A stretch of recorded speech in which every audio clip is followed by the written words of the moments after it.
This charging site has 2 charge point operators. First, we have Tesla. The site has 8 150 kilowatt Red 6 version 2 superchargers. Please remember that version 2 superchargers split power evenly at 75 kilowatts each when both in a pair are being used, so try and use an empty pair. If you cannot avoid it, expect charge speeds of 75 kilowatts. Payment is authorized automatically when you plug in your Tesla. The other charge point operator is the Electric Vehicle Institute. They provide 6 40 kilowatt units, green 4, that also have CHAdeMO blue 4 handles as well.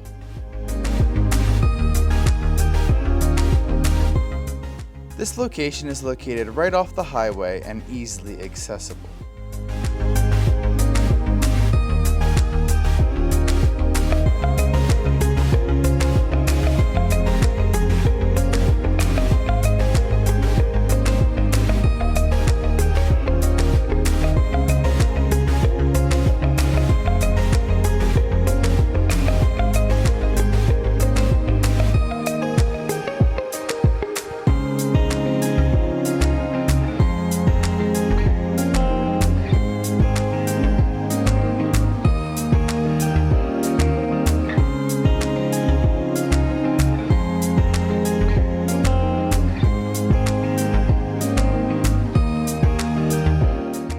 The charging site is not trailer friendly given the location of the chargers.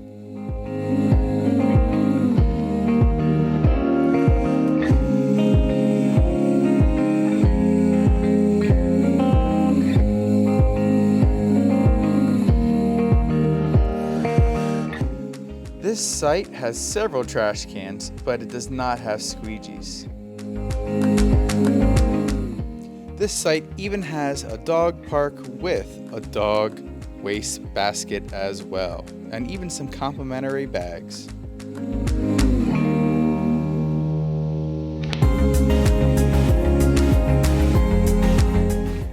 This site has several food options available inside the Maryland House. The Maryland House bathrooms are open 24/7, but the restaurants do have hours. There is a small shop inside if you want some Maryland paraphernalia. However, there are no entertainment options at this site, but if you want to recharge, you can at these massage chairs.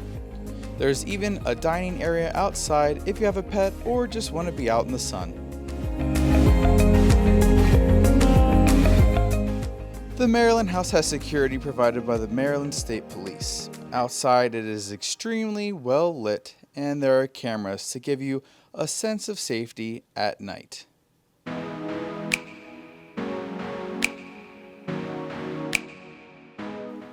This is the rubric we use to evaluate every charging site. Let's see how this site does.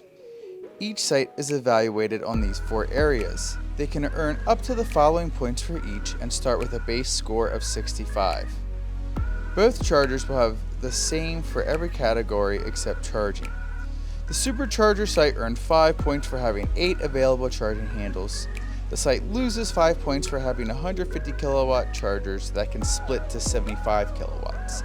This could unfortunately slow many Tesla drivers down on their trip. This site gains 1 point for having plug-and-charge activation and payment, and gains no points for not having to pay to park. The charger is right off the highway and gains 2 points. The chargers are not covered, so the site loses 2 points. The site loses no points for being trailer friendly. The site gains 1 point for having access to trash cans. There are several food options available, so the site gains 5 points.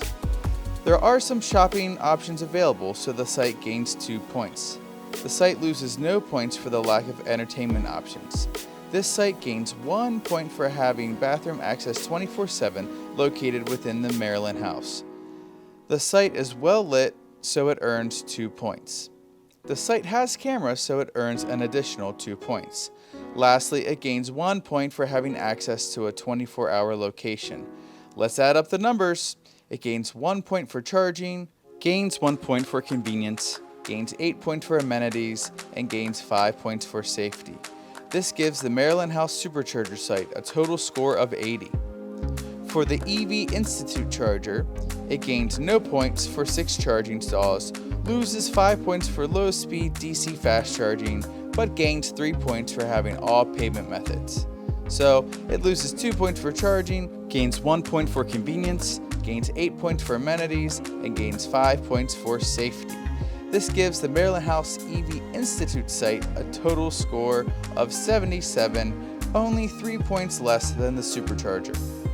This is a great charging site with ideal location. The site is hindered by older and slower fast charges. This site could benefit from an upgrade to improve the charging experience of EV drivers traveling along I-95. If you found this video helpful, please be sure to give a like and subscribe to the channel.